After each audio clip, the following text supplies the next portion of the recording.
Assalamualaikum warahmatullahi wabarakatuh. Nama saya Jibril Saputra, NIM 48. Di sini saya akan menjelaskan tentang hasil kerja saya, yaitu fungsi produksi job to class frontier stokastik. Langsung saja kita ke materinya. Yang pertama yaitu data input. Jumlah sampel data yang saya ambil yaitu 120 responden. Variable dependent produksi jagung. Variable independent ada 4, yaitu yang pertama benih X1, tenaga kerja X2, pupuk kandang X3, pupuk fosfat X4. Yang selanjutnya hasil data ke Excel.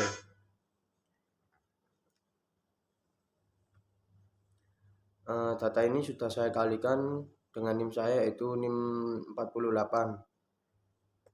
Yang selanjutnya yaitu data output.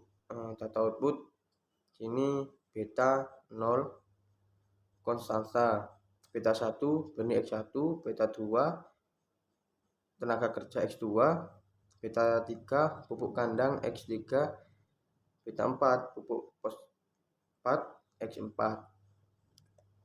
Yang selanjutnya yaitu nilai LR test hipotesa. A0 sama dengan di lapang tidak ada kasus infisiensi, A1 di lapang terdapat kasus infisiensi. Ketika nilai LR ditemukan sama dengan 1,99, with number of restriction sama dengan 1, star taraf kesalahan 10%, maka dapat ditemukan nilai PAM sebesar 1,64. Berarti menunjukkan bahwa nilai LR lebih besar nilai kode PAM. Artinya bahwa dalam analisis ini, dalam mode ini, terdapat di dalam data ada kasus tersebut, terdapat kasus infisiensi. H1 diterima. Yang selanjutnya yaitu nilai gamma.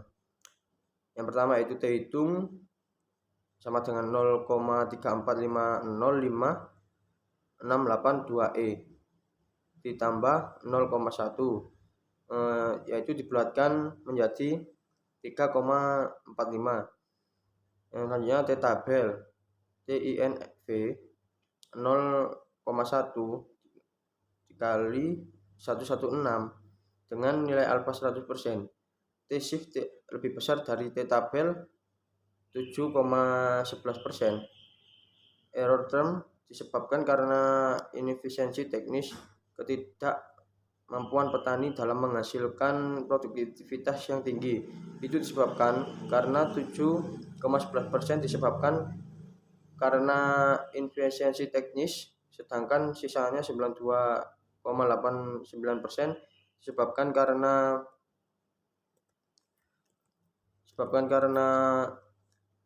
adanya risiko. Yang selanjutnya itu catatan alfa yang dipakai sebagai dasar penelitian 10% atau 0,1. X1 benih T rasio min 3,35 kurang dari T tabel 1,6581, yaitu sama dengan tidak signifikan. Artinya nilai beta tidak berpengaruh terhadap produksi input X1. Benih tidak mempunyai pengaruh peningkatan atau penurunan produksi. X2-nya tenaga kerja T rasio min 0,25 kurang dari T tabel 1,6581, yaitu sama dengan tidak signifikan. Artinya nilai beta tidak berpengaruh terhadap produksi atau input X2. Tenaga kerja tidak mempengaruhi peningkatan atau penurunan produksi. X3 pupuk kandang T rasio min 0,51 kurang dari T tabel 1,6581, yaitu sama dengan tidak signifikan. Artinya nilai beta tidak berpengaruh terhadap produksi atau input X3. Pupuk kandang tidak mempengaruhi peningkatan penurunan produksi. X4 pupuk fosfat T rasio 3,88 lebih besar dari 1,6581 yaitu sama dengan signifikan. Artinya nilai beta berpengaruh terhadap produksi atau input X4. Pupuk fosfat mempengaruhi peningkatan penurunan produksi. Jika X4 dinaikkan sebesar 10%, maka output akan meningkat sebesar 0,28%. Nah, selanjutnya yaitu data T efisiensi teknis.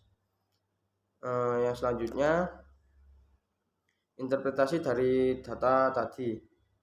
Berdasarkan dari data 120 responden, rata-rata petani jagung secara teknis tidak efisien karena hal ini dibuktikan dari nilai rata-rata. Efisiensi petani yang ditentukan sebesar 0,561493333E tambah 00. Secara keseluruhan responden ternyata terdapat responden yang mempunyai nilai tingkat efisiensi terendah dan tertinggi yaitu sebagai berikut. Responden petani jagung tertinggi yaitu responden 88.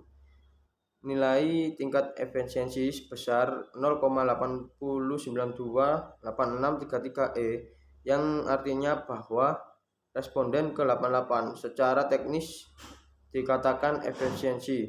Hal ini dibuktikan bahwa nilai tingkat efisiensi pada responden 88 yaitu 0,809 lebih besar dari 0,8. Responden petani jagung terendah yaitu pada responden 111. Nilai tingkat efisiensi sebesar 0,26026267E yang artinya bahwa responden ke-111 ini secara teknis dikatakan tidak efisiensi. Hal ini dibuktikan bahwa nilai tingkat efisiensi pada responden 111 ini yaitu 0,26 kurang dari 0,8. Terima kasih, sekian dari saya, kurang lebihnya mohon maaf. Assalamualaikum warahmatullahi wabarakatuh.